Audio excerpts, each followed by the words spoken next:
الحمد لله رب العالمين والعاقبة للمتقين ولا عدوان إلا على الظالمين وأشهد أن لا إله إلا الله وحده لا شريك له ولي الصالحين وأشهد أن محمدا عبده ورسوله وصفيه من خلقه وخليله سيد الأولين والآخرين اللهم صل عليه وعلى آله وصحبه ومن اتبعهم بإحسان إلى يوم الدين أما بعد.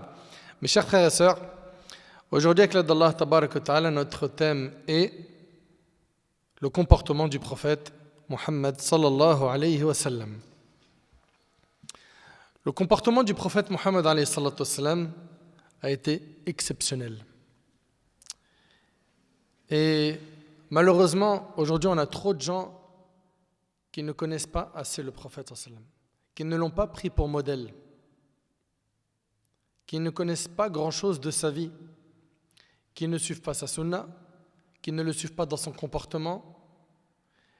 Pourquoi ? Parce que malheureusement, ils ont pris d'autres modèles, des faux modèles. Alors que le parfait exemple à suivre, c'est le prophète alayhi salatu wa sallam, comme Allah tabaraka wa ta'ala a dit « Laqad kana lakum fi rasulillah uswatun hasana » Vous avez en le messager d'Allah un parfait exemple à suivre. Son comportement alayhi salatu wa sallam a été historique, au point où Michael Hart, un chercheur américain, il n'était pas musulman. Et dans un de ses livres appelé, écoutez bien s'il vous plaît, un de ses livres appelé « Les 100 classements des personnes les plus influentes de l'histoire », il a dit « L'homme le plus influent de l'histoire de l'humanité fut Muhammad. » Allahu Akbar. Il s'agit ici d'un non-musulman qui, après avoir étudié les personnes influentes de l'histoire, il a dit que l'homme le plus influent de l'histoire de l'humanité fut Muhammad alayhi salatu wa sallam. Mais qu'est-ce qu'on connaît de lui ? Est-ce qu'on est fier d'appartenir à sa umma ? Est-ce qu'on cherche à lui ressembler dans son comportement, dans sa pratique religieuse ? Le comportement du prophète alayhi salatu wa sallam a été remarquable. Allah tabaraka wa ta'ala a fait l'éloge de son comportement lorsqu'il a dit « Wa innaka la'ala khuluqin azim » Tu es certes d'une moralité éminente. C'est-à-dire qu'il a un comportement exceptionnel. Et parmi les missions du prophète sallallahu alayhi wa sallam, il y avait quoi ? De parfaire les nobles caractères. Le prophète alayhi salatu wa sallam a dit « J'ai été envoyé pour parfaire les nobles caractères ». Le prophète sallallahu alayhi wa sallam puisait tout son comportement du livre d'Allah. C'est pour ça qu'il est exceptionnel. Tout ce à quoi le Coran a appelé comme qualité, comme bon comportement, il l'a adopté alayhi salatu wa sallam. Et tout mauvais comportement blâmé par le Coran, notre bien-aimé alayhi salatu wa sallam s'en est écarté. Lorsqu'on interrogea sa femme Aïcha radiallahu anha, l'épouse du prophète sallallahu alayhi wa sallam, au sujet du comportement du prophète sallallahu alayhi wa sallam, elle répondit au questionnaire « Ne lis-tu donc pas le Coran ?» Il répondit « Bien sûr que si ». Elle dit alors « Le comportement du messager d'Allah était le Coran ». Et c'est rapporté par Muslim. C'est-à-dire quoi ? C'est-à-dire qu'il a mis en pratique ce qu'il y a dans le livre d'Allah. D'où le fait que c'était le meilleur homme qu'Allah tabaraka wa ta'ala a créé. L'exemple parmi les humains. L'exemple parmi les humains. L'imam al-Tabarani rahimahullah a rapporté d'après Safiya bint Huyay, qui fait partie des mères des croyants, une épouse du prophète sallam, qui témoigne « Je n'ai vu aucune personne ayant un comportement aussi parfait que le messager d'Allah. » alayhi salatu wa sallam. Par Allah, son comportement était non seulement exemplaire, mais en plus de cela, personne n'a eu un comportement comme le sien. Son comportement, je vous le dis, je le répète, a été exceptionnel. Héraclius, l'empereur byzantin, il a été impressionné par le comportement du prophète sallam lorsqu'Abu Sufyan lui en a parlé. Il a tellement été impressionné qu'il a dit à Abu Sufyan, vous connaissez Abu Sufyan, qui était le chef des Qurayshites, il a dit, quant à moi, qui Héraclius, il a entendu ce qu'Abu Sufyan a dit sur le prophète sallam, et Héraclius a dit, quant à moi, si je savais pouvoir parvenir jusqu'à lui, je m'efforcerais par tous les moyens d'aller le trouver, et dès que je serai auprès de lui, je lui laverai les pieds. Allahu Akbar. Et ça, c'était une marque de respect, de laver les pieds des gens. Et il comprit que le prophète sallam était capable d'éradiquer la corruption sur terre, qu'il a enseigné les nobles caractères. Mes frères et sœurs, je vous rappelle qu'aujourd'hui, il y a environ 2 milliards de musulmans sur terre qui disent La ilaha illallah. Tout ça, c'est par quoi? Par la da'wah du prophète, alayhi salatu wassalam, par son magnifique comportement. Lorsque les premiers commerçants musulmans sont entrés en Asie, ils ont impressionné les gens par quoi? Al-akhlaq al-hasana, par les bons comportements, par les nobles caractères. C'est-à-dire qu'il se pouvait qu'un commerçant dise « N'achète pas chez moi aujourd'hui, j'ai bien vendu, va plutôt acheter chez mon frère. » Ou bien, la qualité que j'ai aujourd'hui dans ma marchandise n'est pas au point, elle n'est pas top, va chez mon frère, il vend une marchandise de meilleure qualité. C'était des comportements qui étaient impressionnants. Subhanallah. Dans le cas où tu n'aimes pas pour ton frère ce que tu aimes pour toi-même, tu n'es pas considéré comme un véritable croyant. Et eux, ils ont été comme ça. Qui? Nos ancêtres, les pieux prédécesseurs. Les gens se sont tellement posé de questions sur le comportement du prophète, sur cette religion magnifique, qu'en 2020, c'est les statistiques que j'ai pu avoir sur le net, je n'ai pas réussi à avoir plus récent, en 2020, on a environ 229 millions de musulmans en Indonésie, 200 millions de musulmans au Pakistan, 213 millions de musulmans en Inde, 153 millions de musulmans en Bangladesh, et j'en passe. Et tout ça, c'est le fruit de quoi? Du comportement du prophète, alayhi salatu wassalam. Subhanallah, aujourd'hui, les musulmans représentent environ un quart de la population mondiale. Je ne sais pas si vous imaginez. Et si l'islam s'est propagé autant, c'est par le bon comportement. Et j'insiste vraiment sur ce point. On a un trésor entre nos mains qui est l'islam, et hélas, peu de gens l'exposent comme il le faut. Pourquoi? Parce que ce trésor-là, ils n'en connaissent même pas sa valeur. Ils n'en connaissent pas sa valeur. Il faut à tout prix chercher à ressembler au prophète sallam quand on est à la mosquée, dans la rue. Quand on est dans la rue, on ne crie pas, on n'insulte pas. Il n'y a pas très longtemps, j'avais vu une de nos sœurs voilée, et je ne généralise pas, mais insulter une femme qui était à sa fenêtre avec des gros mots qui font trop mal aux oreilles, qui sont graves. Okay, bien évidemment, qu'elle soit voilée ou pas, c'est haram. Mais quand en plus de ça, on a la barbe ou le hijab, on doit faire très attention encore plus que qui? Que quelqu'un qui n'a pas le hijab ou la barbe. Parce que les gens, ils disent « Ah bah tiens, regardez l'islam. » Les non-musulmans, eux, ils lisent ni le Coran, ni la sunna du prophète. Ils nous lisent nous. Quand ils rentrent dans des cages d'escalier, dans des immeubles, et qu'ils voient des canettes par terre, des mégots de cigarettes, par nos frères et nos sœurs de notre communauté, des musulmans, des musulmanes, qui salissent, qui ont fini de manger un fruit qu'ils jettent par terre, ou bien la boîte du sandwich, après avoir terminé de manger un sandwich, aller dehors, par terre. Pourtant, il y a des poubelles un peu partout. Non. Nous, notre religion, elle nous recommande de retirer ce qui gêne le passage et pas de nous-mêmes être la cause de la gêne du passage. Mais on s'est éloigné de nos enseignements, de notre religion. Hélas, on s'est éloigné de la religion au point où voilà, les gens voient des mauvais comportements. Et je vous le dis, je le répète, les non-musulmans, ils ne lisent pas nos sources, ils nous lisent nous, ils lisent notre comportement.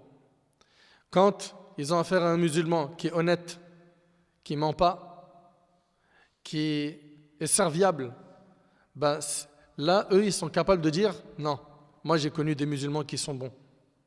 Il ne faut pas faire d'amalgame. » Mais quand ils voient autour d'eux des gens qui salissent l'image de l'islam, mais vous voulez qu'ils pensent quoi exactement? Comment voulez-vous qu'ils disent du bien de nous, de notre religion? C'est à cause de nous. Donc, on doit avoir un bon comportement, comme le prophète sallam, à la mosquée, dans la rue, au travail, chez toi, auprès des membres de ta famille, dans ta voiture, avec tes voisins, avec ton épouse, avec tes enfants. Ne soyez pas comme le prophète sallam dans l'apparence en négligeant le comportement. Ils sont super contents, les frères, quand ils ont la sunna extérieure. Ils disent, alhamdulillah, maintenant, j'ai la lihya, j'ai la barbe, je porte le qamis, je mets des vêtements amples, je vais à la mosquée. C'est très bien, qu'Allah te récompense. Mais ne pense pas que tu as fini l'islam parce que tu as soigné l'apparence. Pareil pour toi, ma sœur. Et le travail le plus difficile, c'est le travail sur le cœur. D'enlever la haine, la rancune, toutes ces maladies du cœur, hubb shuhra, l'amour de la célébrité, l'ostentation, l'ujb, la fatuité, etc. Sachez, et je le répète, qu'en tant que musulman, on a une grande responsabilité sur le comportement qu'on laisse voir.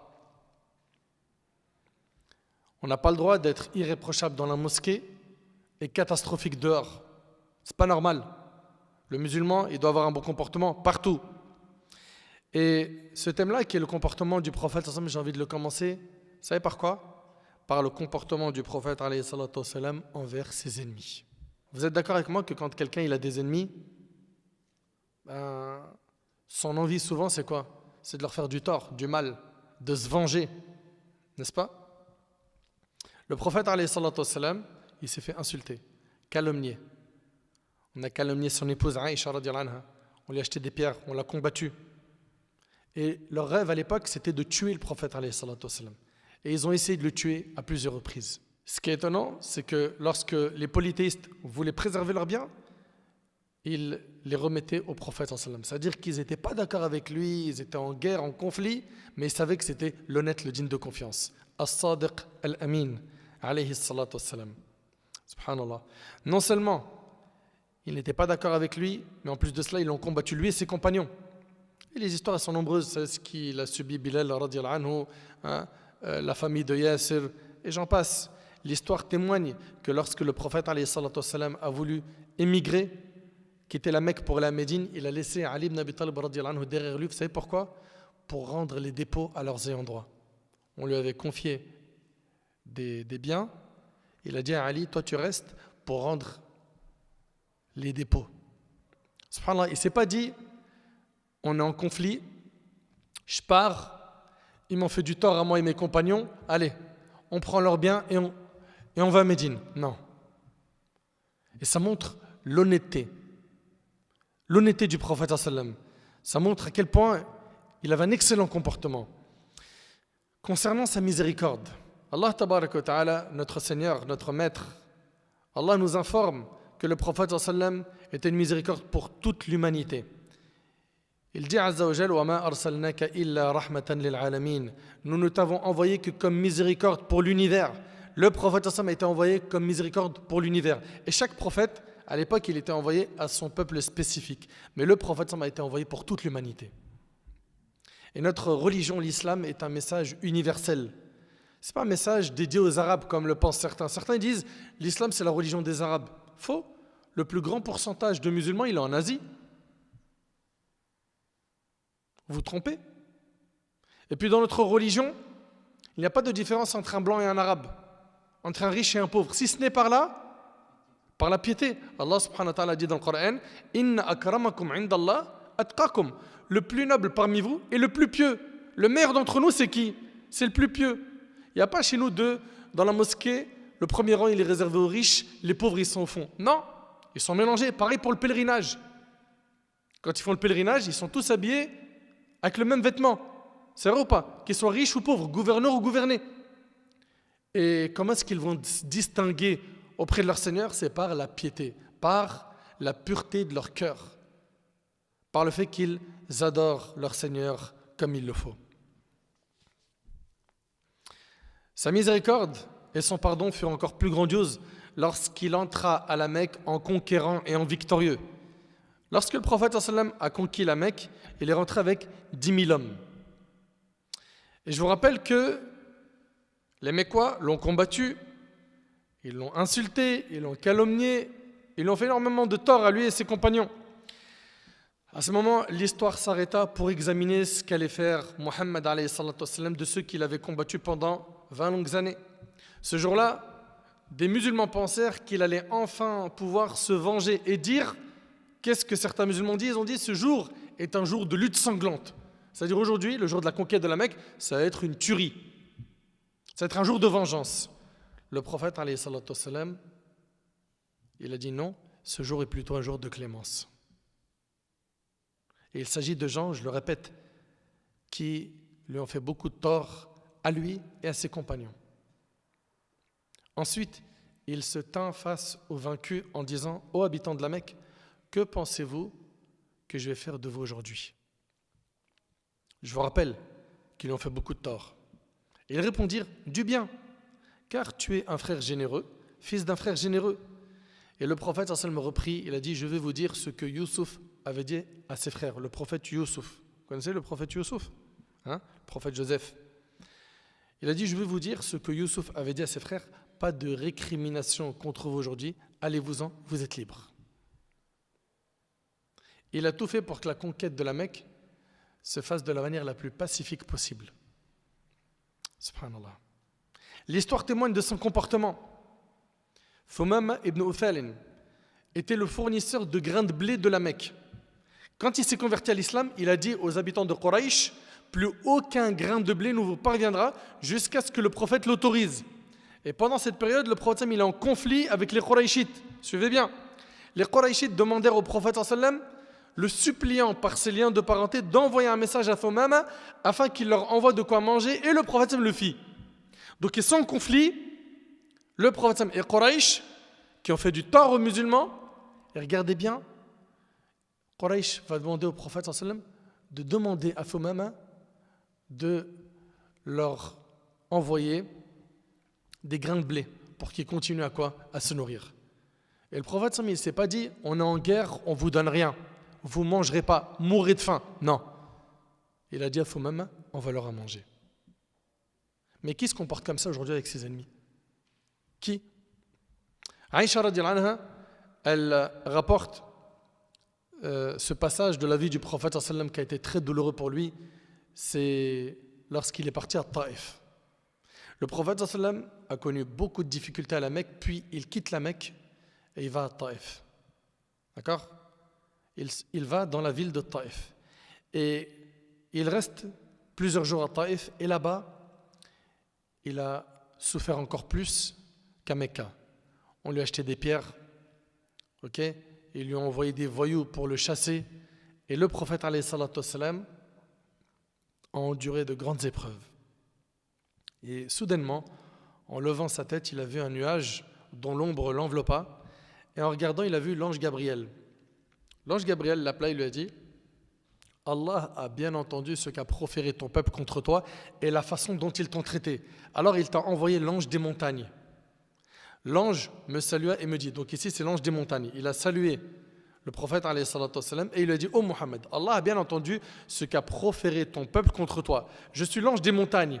Et Allah m'a envoyé vers toi pour que j'exécute l'ordre que tu me donneras. Car si tu veux, je peux les recouvrir des deux montagnes. » Donc l'ange des montagnes, il dit au prophète, si tu veux, je les engloutis. Qui? Le peuple de Taïf avec les deux montagnes qui les entourent. Là, le prophète, on lui a acheté des pierres. Ils se sont très mal comportés envers lui. Et est-ce qu'il va dire à l'ange, engloutis-les, venge-moi, débarrasse-moi d'eux? Regardez sa réponse. Il va dire non. Non quoi? Ne les engloutis pas. Non car de leur descendance. J'espère qu'Allah fera sortir des personnes qui l'adorent seules sans rien lui associer. C'est rapporté par le Bukhari. Allahu Akbar. C'est-à-dire, subhanallah, imagine-toi, tu as quelqu'un qui te fait du mal avec tous les habitants de sa ville et que tu te retrouves dans cette situation où tu peux te venger. L'ange des montagnes te dit, si tu veux, je les ai engloutis.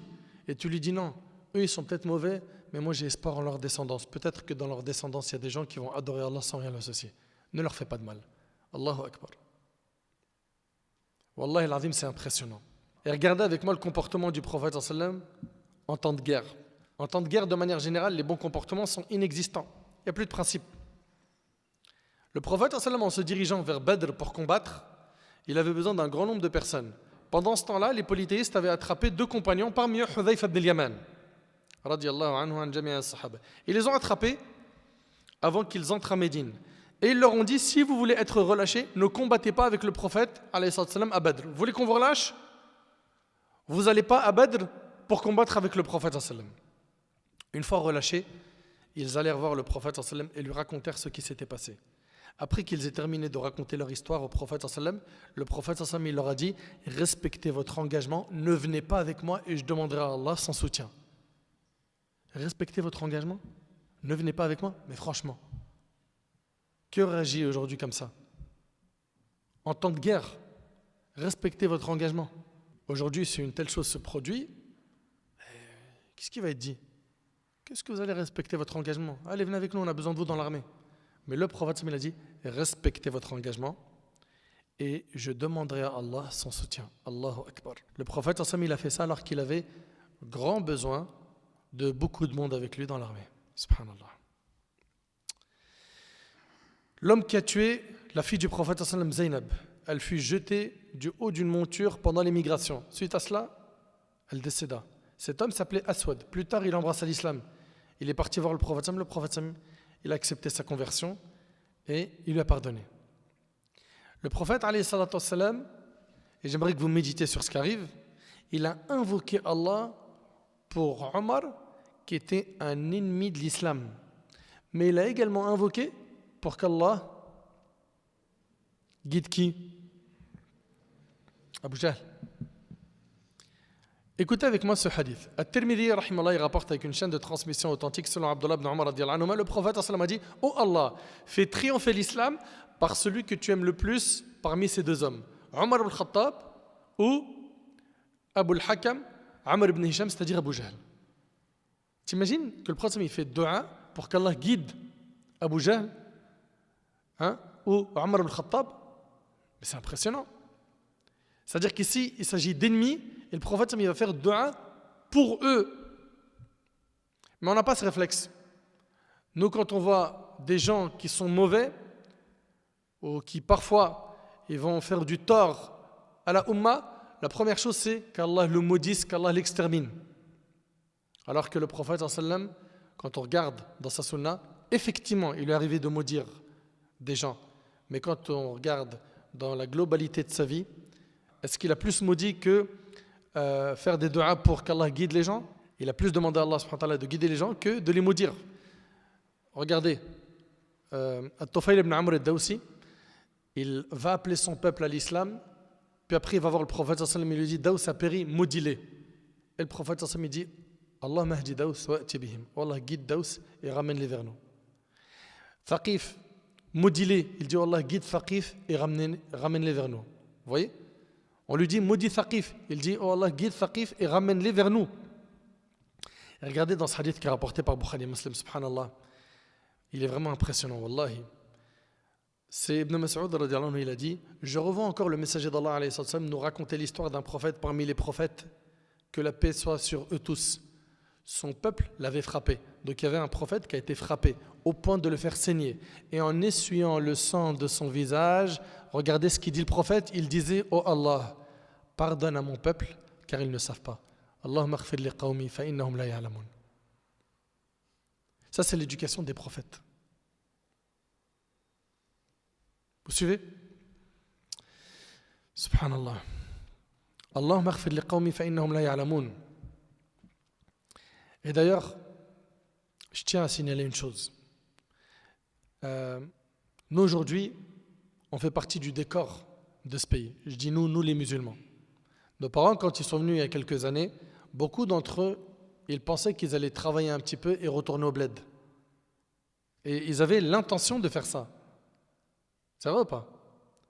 Beaucoup d'entre nos anciens, nos parents, quand ils sont venus il y a quelques années, ils avaient l'intention de bosser, travailler un peu, et après retourner dans leur pays d'origine. Mais ils sont restés. Puis après, il y a eu plusieurs générations qui ont vu le jour, qui sont nées en France. Entre autres, nous. Et nous, aujourd'hui, qui faisons partie du décor dans ce pays, on n'est pas là, en France, avec de la haine, avec de la rancune. Non. Nous, on est là avec de la miséricorde, avec de l'amour, avec du respect. On veut le bien pour tout le monde, n'est-ce pas? Mais hélas, aujourd'hui, c'est un constat amer. Il y en a beaucoup parmi nous qui montrent une mauvaise image de l'islam. Dans Sahih al-Imam al-Bukhari, Muslim Jabir radiyallahu anhu a dit: nous étions avec le messager d'Allah sallallahu alayhi wa sallam à Dhat al-Riqa'. Étant parvenus à un arbre à l'ombre dense, nous y laissâmes le prophète sallallahu alayhi wa sallam. L'un des idolâtres arriva alors que le sabre du prophète sallallahu alayhi wa sallam était accroché à l'arbre. Il le dégaina et dit: as-tu peur de moi? Imagine-toi, le prophète sallallahu alayhi wa sallam, il est allongé sous un arbre, il a accroché son sabre, et il y a quelqu'un qui dégaine son sabre et qui lui dit: est-ce que tu as peur de moi? Le prophète sallallahu alayhi wa sallam lui a dit non. Regardez cette confiance en béton qu'il a en Allah subhanahu wa ta'ala. Et l'homme lui a dit: qui te protège de moi? Il a dit: Allah. Et dans une autre version, le sabre tomba alors de sa main et le prophète sallallahu alayhi wa sallam a saisi le sabre et lui a dit à son tour: qui te protège de moi? Là maintenant c'est le prophète qui est en position de force. Qu'est-ce qu'il a dit? Cet homme il a dit: sois le meilleur preneur, sois gentil avec moi. Mais il y a 2 minutes, tu as dégainé le sabre sur le prophète sallam. Sois le meilleur preneur. Il dit non, mais je te promets de ne plus te combattre. Il lui rendit sa liberté. Quand l'homme revint à ses compagnons, il leur a dit: je reviens à vous de chez le meilleur des gens. Vous entendez? Subhanallah. À Khaybar, une femme juive offrit au prophète sallam une épaule de mouton empoisonnée. Le prophète sallam, une fois informé, décida de la laisser en vie. Et il ne s'est pas vengé alors que ses compagnons étaient déterminés à la tuer. Alors, il ne s'est pas vengé quand ça l'a touché lui, mais après, quand un autre parmi les compagnons a mangé de cette épaule empoisonnée et qu'il est mort, à la fin, elle a été tuée. Mais quand ça a touché le prophète qui était, attention, le gouverneur des musulmans, le chef d'État, il ne s'est pas vengé. Mais aujourd'hui, vous imaginez un chef d'État, on lui empoisonne la nourriture et il sait qui a fait ça? Est-ce qu'on imagine son sort? Subhanallah. Anas ibn Malik radiyallahu anhu. Et regardez comment ce hadith. En fait, tous ces textes nous montrent le tempérament du prophète, son comportement, comment c'était quelqu'un d'exceptionnel. Anas radiyallahu anhu, il dit: je marchais en compagnie du prophète, il était vêtu d'un manteau najranite au bord épais. Un bédouin, écoutez bien, un bédouin l'ayant approché, le tira si fortement que je pus voir sous la violence de la pression le bord du manteau imprimer sa marque en haut de l'épaule du prophète. Alayhi salatu wassalam. Et ce bédouin, il dit au prophète en le tirant fort, il lui dit: ordonne qu'on me donne quelque chose du bien d'Allah dont tu disposes. Vous entendez? Et le prophète il se tourne vers lui, il se met à rire, puis il ordonna qu'on lui donna quelque chose et c'est rapporté par le Bukhari. Vous imaginez que toute cette violence, ce qu'il leur donne, c'est un sourire. Alayhi salatu wassalam. Et dans le hadith rapporté par l'imam Ahmad, Abu Hurayra radiyallahu anhu, il dit: un homme a insulté Abu Bakr. Et ce hadith-là, c'est une leçon de vie. Il y a un homme qui a insulté Abu Bakr as-Siddiq radiyallahu anhu. Et le prophète il était assis. Le prophète s'est alors étonné et il a souri. L'homme a abusé. Et quand il a abusé, Abu Bakr lui a répondu sur certaines de ses paroles. Alors le prophète il s'est énervé, il s'est levé. Abu Bakr l'a rattrapé, il lui a dit: ô messager d'Allah, il m'insultait alors que tu étais assis, et lorsque je lui ai répliqué certaines de ses paroles, tu t'es énervé et tu t'es levé. Le prophète il lui a dit: il y avait avec toi un ange qui répliquait pour toi. Il y avait un ange qui répondait à ta place. Il y avait avec toi un ange qui répliquait pour toi. Il y avait un ange qui répondait à sa place. Et lorsque tu lui as répondu sur certaines de ses paroles, alors le shaitan, le diable est venu. Et il ne convient pas que je m'assoie avec shaitan. Ô Abu Bakr, 3 choses sont certes vérités. Il n'y a aucun serviteur qui subit une injustice à laquelle il patiente pour Allah sans que cette injustice ne soit une cause pour qu'Allah affermisse son secours envers lui. 2. Aucun homme n'a ouvert une porte de cadeau en voulant par cela lier les liens de parenté sans qu'Allah n'augmente ses biens pour cela. 3. Et aucun homme n'a ouvert une porte de mendicité en voulant par cela s'enrichir sans qu'Allah n'augmente sa pauvreté. Tends pas ta main.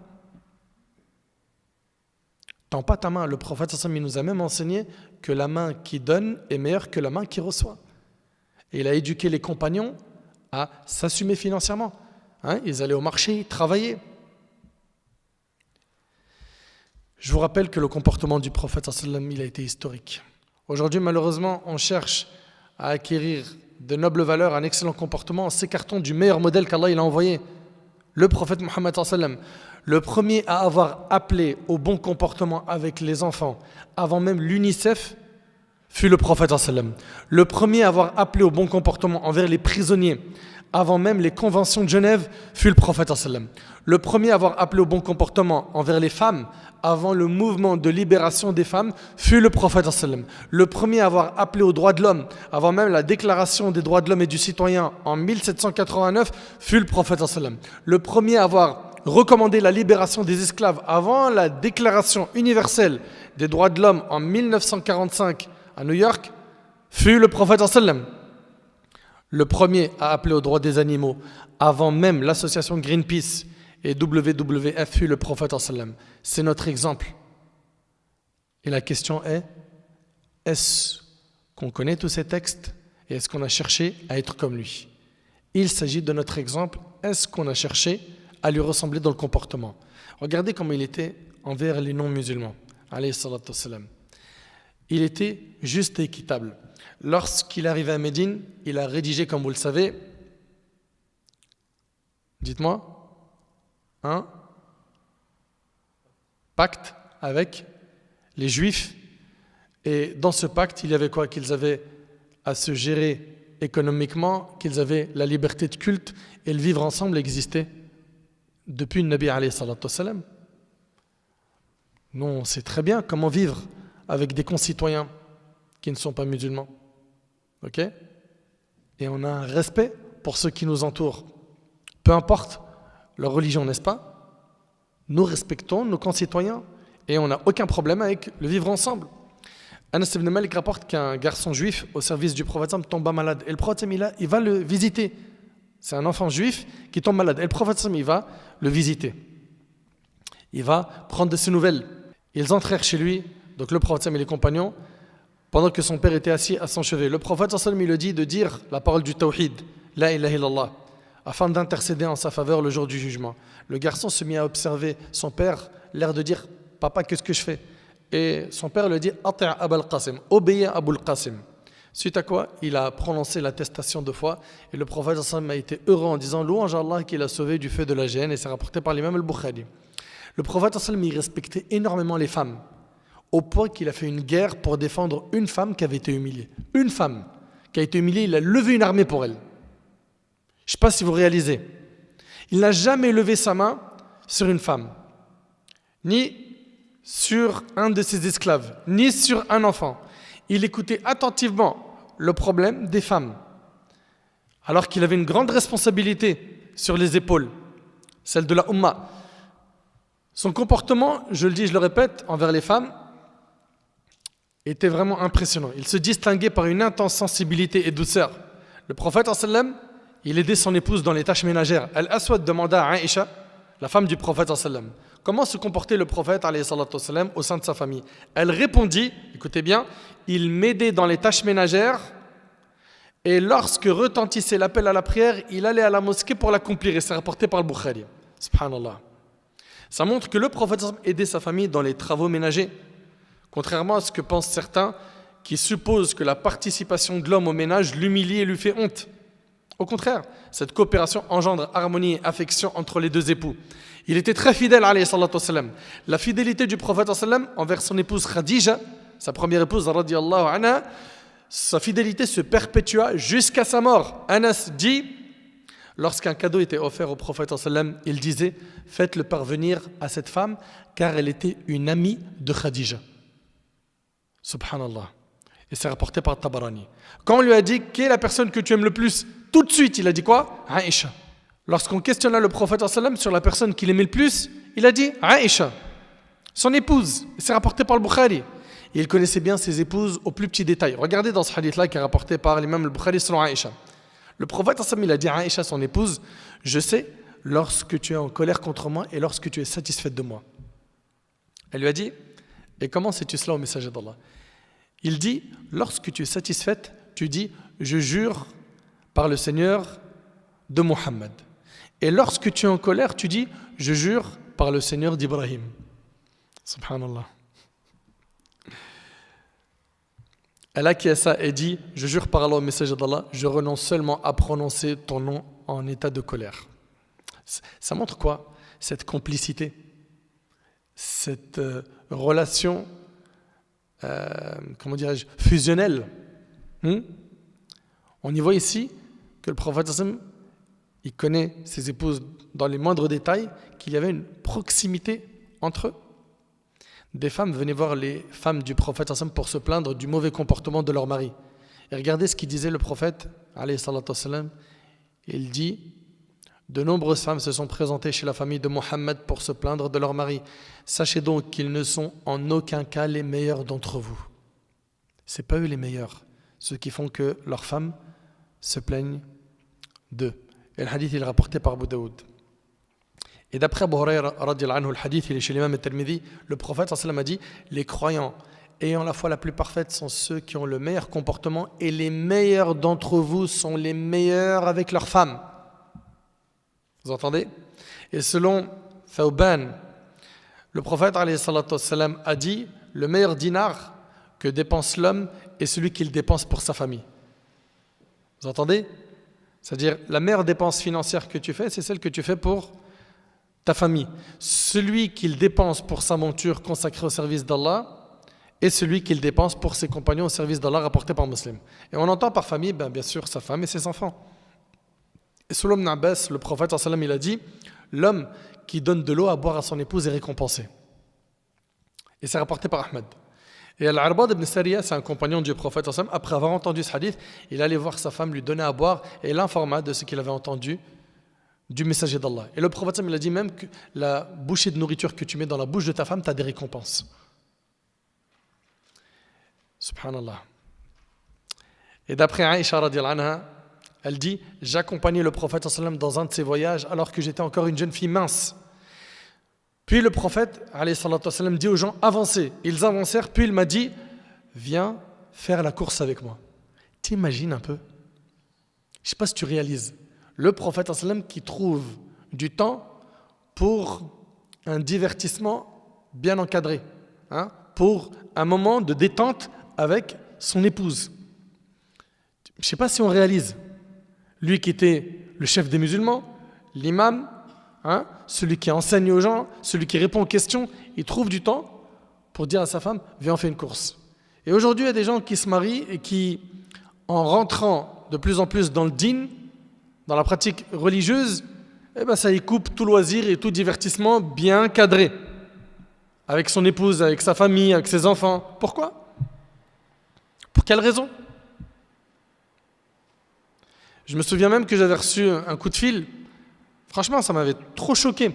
Un frère, il m'a dit que voilà, ça se passait pas bien dans son couple parce qu'il parlait peu dans son couple. Je dis pourquoi? Il m'a dit parce que le prophète, il a dit celui qui croit en Allah et au jour dernier, qui dise du bien ou qui garde le silence. Je lui dis d'accord. Et il me dit moi je parle pas à la maison. Je lui dis tu parles pas du tout. Il me dit je parle pas. Je lui dis donc toi tu crois que quand on parle c'est soit pour dire un verset ou un hadith ou on se tait. Je dis mais prends de ses nouvelles, demande-lui comment la journée a été, sa fatigue, ses projets, parle avec elle des soucis qu'elle a. Mais c'est pas possible. Et lui il croyait que quand on parle c'est soit pour dire un verset, un hadith ou rien. Non, tu as le droit aussi de parler pour prendre de ses nouvelles, savoir comment elle va. C'est incroyable quand même de devoir expliquer ça aux gens. On voit ici que le prophète sallam, il a fait une course avec sa femme. Et nous, il faudrait aussi qu'on trouve du temps. Pourquoi? Pour faire décompresser madame. Que ce soit dans une sortie, dans un parc ou dans un endroit pour manger un petit bout. Okay? Toujours que ce soit cadré au niveau du djinn. Et voilà, de cette manière-là, ça renforce les liens entre vous, ça fait changer d'air et on en a tous besoin. Subhanallah. Ça me rappelle le hadith de Uthman ibn Mad'un où sa femme, elle était avec Aïcha et le prophète, il était étonné de s'en laisser aller au niveau de son apparence. Et en fait, l'épouse de Uthman, elle a dit en fait que son mari, c'est quelqu'un qui jeûne le jour et qui prie la nuit. En 2 mots, il n'a pas le temps pour elle. Et le prophète, il a convoqué Uthman ibn Mad'un, il lui a dit est-ce que tu te détournes de ma sunna? Pourquoi? Parce qu'il n'accorde pas de temps à son épouse. Il a dit non, c'est ta sunna que je recherche. Et le prophète, il lui a expliqué qu'il fallait donner le temps, le droit à chaque chose. Tu vas donner le droit à ton Seigneur, le droit à ton corps, tu vas te reposer, tu vas faire du sport, etc. Tu vas donner le droit à ta famille en les visitant, en restant avec eux. Donc le prophète, il a fait la course avec elle. Et dans cette course-là, c'est Aïcha qui a gagné. Dans un autre voyage, le prophète, il a dit aux gens avancez. Et là, Aïcha avait pris du poids. Il a dit viens faire la course avec moi. Et cette fois-ci, le prophète a gagné la course. Il riait en disant cette fois c'est la revanche. Et c'est rapporté par Ahmed. De plus, le prophète il aimait l'accompagner de son épouse lors des invitations. Et il refusait si jamais l'hôte n'admettait pas sa femme avec lui. Anas raconte que le prophète il avait un voisin persan qui faisait des délicieux mets, des bons repas. Ce voisin préparait un plat pour le prophète, le convia à sa table. Le prophète il a dit et mon épouse? Il lui a dit non. Le prophète il a décliné l'invitation. Il l'a invité une deuxième fois, il lui a dit et mon épouse? Il lui a dit non. Il a décliné l'invitation. Troisième fois, et mon épouse? Il lui a dit oui. Il a dit à son épouse viens avec moi. Il a pris avec elle Aïcha et ils sont partis répondre à cette invitation. On voit qu'il y avait quoi? Cette proximité, je le répète, avec ses épouses. Okay? Bien évidemment, ce n'est pas interdit à ce que l'homme, de temps en temps, il se retrouve avec ses amis, pas de souci. Okay? Que ce soit un cercle qu'entre frères, ou que les sœurs entre elles s'organisent pour faire une rencontre entre elles, pas de problème. Mais on voit que le prophète, il aimait quoi? Qu'il y ait cette proximité avec ses épouses, qui sont tout le temps ensemble, qu'ils partagent un maximum de moments ensemble. Anas radiyallahu anhu a dit, une femme dit au prophète, ô messager d'Allah, j'ai besoin de toi. Le prophète lui répondit, ô mère d'un tel, emprunte le chemin que tu souhaites, je te suivrai pour résoudre ton problème. Après cela, le prophète s'en alla et se concerta avec elle en privé jusqu'à ce qu'elle n'ait plus besoin de son aide. Et c'est rapporté par Bukhari Muslim. On voit donc que le prophète il a respecté les femmes. Et l'islam a valorisé les femmes. Et l'islam a valorisé les femmes. La femme à l'époque des Arabes, elle n'avait pas de droit. Et l'islam est venu lui donner énormément de droits. En tant que mère, elle a été valorisée. Le paradis se trouve sous les pieds des mères. En tant qu'épouse, tu complètes la moitié de ta religion quand tu te maries, n'est-ce pas? C'est ce qu'a dit le prophète sallam. C'est que quand tu te maries, tu as quoi? Fais la moitié de ta religion. Tu t'imagines? En tant qu'épouse, le prophète il a dit le meilleur d'entre vous, c'est le meilleur avec sa femme. En tant que fille, elle a été valorisée. Celui qui a 3 filles ou 2 filles, elles sont un bouclier contre l'enfer pour le papa, s'il les éduque bien. En tant que sœur, elles ont été valorisées. Il y a des textes. En tant que tante, le prophète il a dit que la tante maternelle est comme la mère. Subhanallah. La femme est un diamant, un bijou, valorisé par l'islam. Et on veut nous faire croire que l'islam a lésé la femme. C'est faux. C'est simplement que malheureusement, beaucoup de gens ne connaissent pas l'islam. Le comportement du prophète envers les mamans et envers les ignorants. Subhanallah. Une autre preuve de la miséricorde et la tendresse du prophète ce hadith qui est rapporté par Bukhari Muslim. Le prophète dit, je débute la prière en groupe en ayant l'intention de la prolonger. Donc le prophète il prie en groupe, vous suivez ou pas? Et il a l'intention de prolonger la prière. Mais lorsque j'entends les pleurs d'un enfant, j'allège ma prière pour ne pas tourmenter sa mère. C'est-à-dire il a l'intention de prier longtemps la prière en groupe. Il a derrière lui des gens, des fidèles, des hommes, des femmes. Mais quand il entend un bébé pleurer, il allège la prière. C'est-à-dire quoi? Au lieu de prolonger la prière dans la récitation, il va l'écourter pour que la maman ne souffre pas par les pleurs du bébé, par les pleurs de l'enfant. Allahu Akbar. Vous connaissez probablement le hadith du bédouin. Un bédouin ignorant des prescriptions islamiques, il a uriné dans la mosquée. Et à l'époque, il faut comprendre que la mosquée n'avait pas de tapis. Okay? C'était de la terre. Donc le bédouin, il ne sait pas, il ne connaît pas les règles, il rentre, il urine. Les compagnons se sont empressés pour le blâmer. Et le prophète il a dit, laissez-le terminer. Et dans le laissez-le terminer, il y a énormément de sagesse. Premièrement, s'ils se précipitent vers lui, ils vont lui faire peur. Ils vont faire peur à cette personne-là. Et ça, ce n'est pas une bonne chose. Également, il y a le fait qu'il se peut qu'à la fin, par peur, il court et qu'il n'ait pas terminé d'uriner et qu'il salisse plus d'un endroit. On voit en fait que dans le message du prophète, laissez-le, ne l'empêchez pas, il y a beaucoup de sagesse. Et regardez le prophète, qu'est-ce qu'il a fait? Dès qu'il a terminé d'évacuer, de finir son urine, il lui a dit, il n'est pas convenable de faire dans les mosquées ce genre d'action comme uriner ou répandre toute autre impureté. Les mosquées ont au contraire été érigées pour évoquer Allah, prier et lire le Coran. Vous savez, l'homme il a tellement été touché par le comportement du prophète qu'il a dit, oh Allah, fais miséricorde à Muhammad, ainsi qu'à moi et à personne d'autre.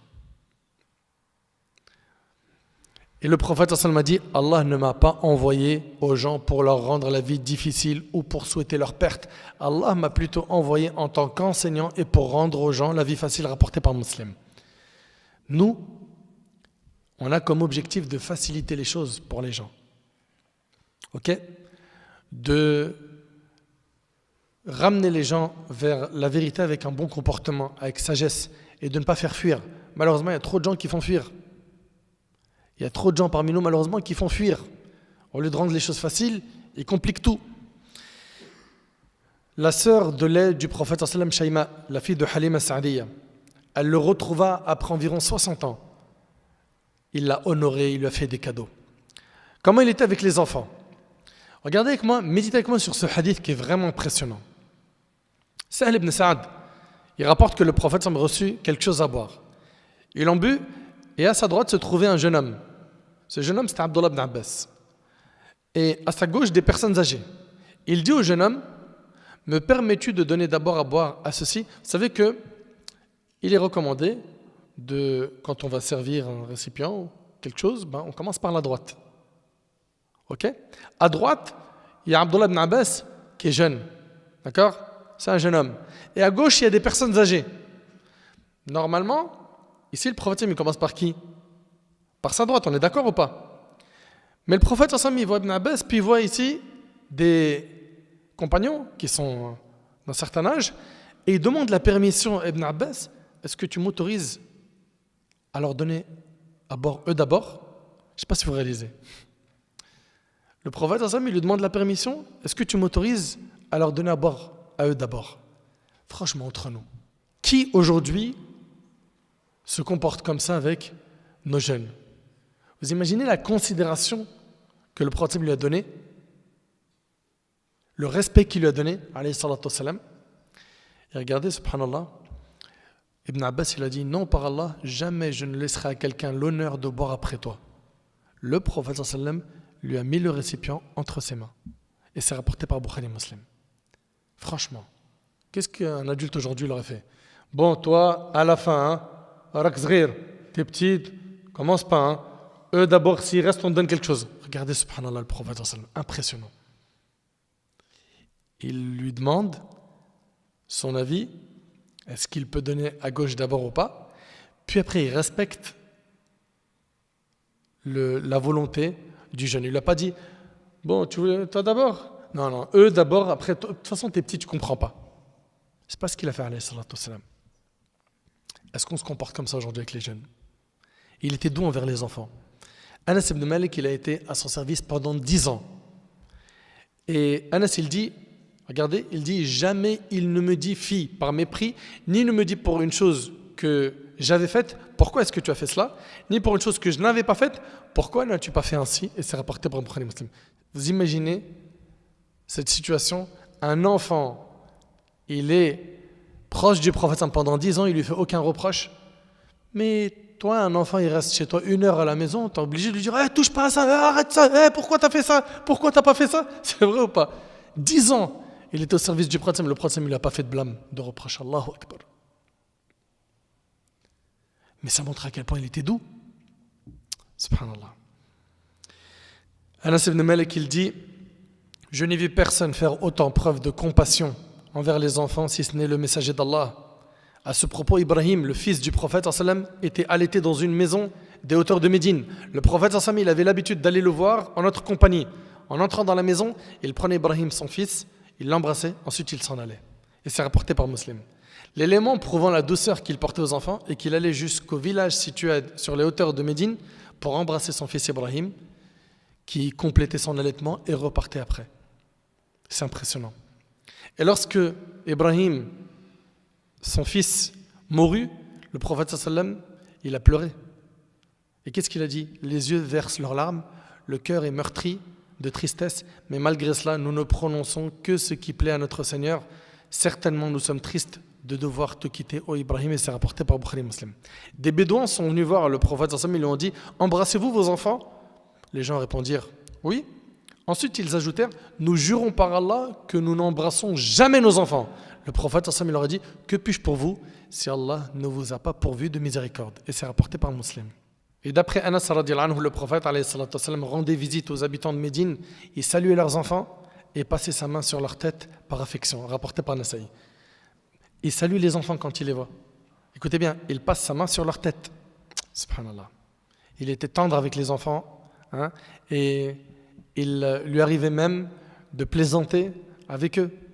Le prophète sallam était tendre avec les enfants. Anas radhiyallahu anhu, il dit, le prophète était celui qui possédait le meilleur des comportements. J'avais un frère que l'on nommait Abu Umayr. Anas, il avait un frère qui s'appelait Abu Umayr. Et lorsque le prophète venait nous voir et le voyait, et lorsque le prophète venait nous voir et le voyait, il lui disait pour le taquiner, dis-moi Abu Umayr, qu'a donc fait le petit Nourayr? Le petit Nourayr, c'était un oiseau. C'est-à-dire, en il est en train de lui dire, comment il va ton oiseau? Et c'est rapporté par Bukhari Muslim. Subhanallah. T'imagines un peu le prophète avec toutes ses responsabilités, il va voir un enfant et lui dit, alors, ton oiseau, comment il va? Certains parmi nous, qui ont plus de 20 ans, 30, 40 ans, quand ils voient des enfants, ils ne voient rien. Ils ne les calculent même pas. C'est vrai, c'est pas vrai. Regardez le prophète sallam, comment il était bon, tendre envers les enfants. Anas radiallahu anhu, il dit, il arrivait souvent à la petite fillette. Écoutez à Médine, ce hadith-là, il est impressionnant. Et selon Anas radiallahu anhu, il dit, il arrivait souvent à la petite fille à Médine de prendre le prophète sallam par la main et de l'emmener ainsi là où elle voulait. C'est rapporté par le Bukhari. Alors, imagine-toi ici que le prophète sallam, il y a une fille qui va prendre sa main et qui le tient et elle le ramène là où elle veut, puis après elle part.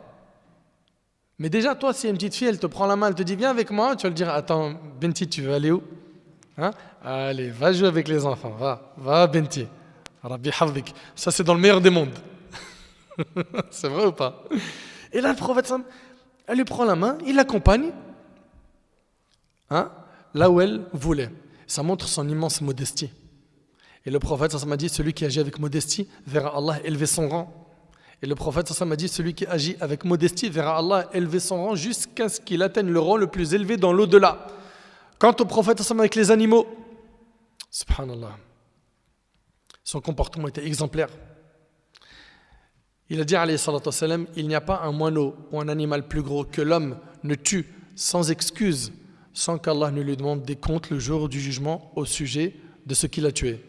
On lui a dit, ô messager d'Allah, comment serions-nous excusés? Il répondit, vous ne serez excusés que lorsque vous l'aurez égorgé et mangé, et ne tranchez point sa tête pour la jeter, c'est-à-dire par amusement.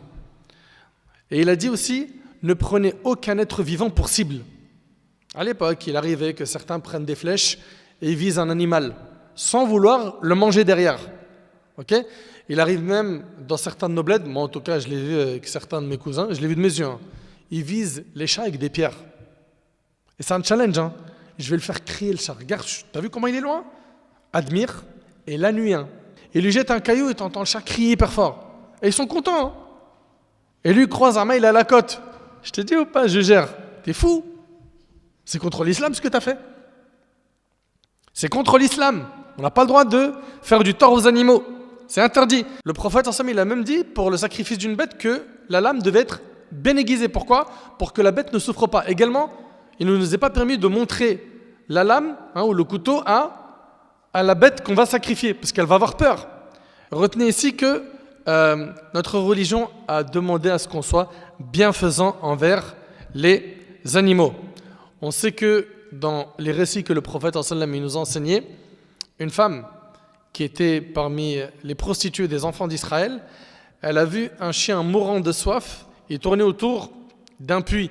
Il avait soif. Qu'est-ce qu'elle a fait? Elle a enlevé sa chaussure, l'a remplie d'eau du puits et a donné à boire au chien. Cela lui valut l'absolution de ses péchés. Ça, c'est ce que nous rapporte le prophète. Et il nous rapporte également le prophète, qu'une femme est entrée en enfer pour avoir enfermé quoi? Une chatte, jusqu'à la mort, sans lui avoir donné ni à manger ni à boire et sans la laisser se nourrir des petites bêtes qui se trouvent sur terre. Et c'est rapporté par le Bukhari. Donc on voit ici que notre religion nous appelle au bon comportement avec tout le monde. Avec les humains, avec les animaux, avec les personnes âgées, avec les jeunes, avec les femmes, avec les musulmans, avec les non-musulmans. Notre bien-aimé alayhi salatu wassalam, il était doux, miséricordieux, clément, et non une personne qui aime le sang, les bombes et le terrorisme comme le prétendent certains. Il n'y a qu'à écouter attentivement tous ces textes qu'on a pu vous lire pour conclure que le prophète il n'a rien à voir avec ces mensonges et ces calomnies à son encontre. D'ailleurs, Ali ibn Abi Talib, lorsqu'il le décrit, il dit que le prophète n'a jamais été vulgaire et il n'a jamais cherché à l'être. Et il ne chahutait pas dans les marchés. Il ne rendait pas un mal par un autre, mais au contraire, il pardonnait et tournait la page. Pardonner, c'est une chose, mais il se peut qu'il y ait encore des points noirs dans ton cœur. Lui, le prophète, il pardonnait et tournait la page. Jamais il ne fera pas une personne ni une femme, ni un esclave sauf en temps de guerre. Jamais il ne s'est vengé pour une cause personnelle, mais seulement quand on violait ce qui était sacré auprès d'Allah. Lorsqu'on violait ce qui était sacré auprès d'Allah, il était celui qui se mettait le plus en colère. Toujours quand il avait le choix entre deux choses, il choisissait la plus facile tant qu'elle ne renfermait pas un interdit. Lorsqu'il rentrait chez lui, il était un homme parmi les hommes. Il lavait ses vêtements, trayait ses bêtes et s'occupait lui-même de ce dont il avait besoin. Le prophète retenait sa langue, il ne parlait que lorsque le sujet le concernait. Il prenait des nouvelles de ses compagnons et demandait après eux. Il les réconciliait et ne les poussait pas à la dispute. Il donnait de la valeur au bien et encourageait à le faire et rendait le mal détestable et le rabaissait. Il ne se levait ni ne s'asseyait qu'après avoir évoqué Allah. Lorsqu'il finissait de parler avec un groupe de personnes, il restait assis jusqu'à ce que tous les autres groupes se soient entretenus avec lui. Il donnait à chaque personne une part de son temps de telle manière que chaque personne pensait qu'elle fut le mieux accueillie. C'est impressionnant. Il répondait à la personne par ce qu'elle désirait ou par une douce parole. Il respectait les personnes âgées, faisait preuve de tendresse avec les enfants et venait en aide à l'opprimé. Il était agréable au regard et faisait preuve d'un excellent comportement. Il était doux et n'était point rude, dur, ni critiqueur, ni avare. Il était ouvert à tous et possédait le meilleur langage. Et ses relations avec autrui étaient les plus louables. Voilà pour ce qui est du comportement du prophète alayhi salatu wassalam. Et c'était quelqu'un qui plaisantait. Et quand il plaisantait, il ne mentait jamais. Il était souriant. Alayhi salatu wassalam. Regardez dans ses plaisanteries. Anas radiyallahu anhu, il rapporte qu'un homme dit à l'envoyé d'Allah, fais-moi monter sur un chameau. Et le prophète alayhi salatu wassalam, lui a dit, mais nous allons te faire monter sur le fils d'un chameau. L'homme lui a dit, qu'ai-je à faire du fils du chameau? Il ne peut pas me porter. Et le prophète sallam de répondre, tout chameau est un fils de chameau. On voit ici que le prophète, il va plaisanter, mais il n'y a pas de mensonge dans ses plaisanteries. Vous voyez?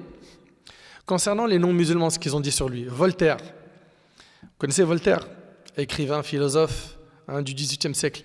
Il a dit, ce fut certainement un très grand homme et qui forma de grands hommes. Il fallait qu'il fût martyr ou conquérant, il n'y avait pas de milieu. Subhanallah. Georges Bernard Shaw, politique et écrivain anglais du XXe siècle, il a déclaré que si Mohammed vivait encore, il réussirait à résoudre tous les problèmes qui menacent notre civilisation aujourd'hui. Le poète allemand Goethe a dit « J'ai cherché dans l'histoire un modèle parfait pour cet homme et je l'ai trouvé dans le prophète arabe Mohammed. » Allahu Akbar.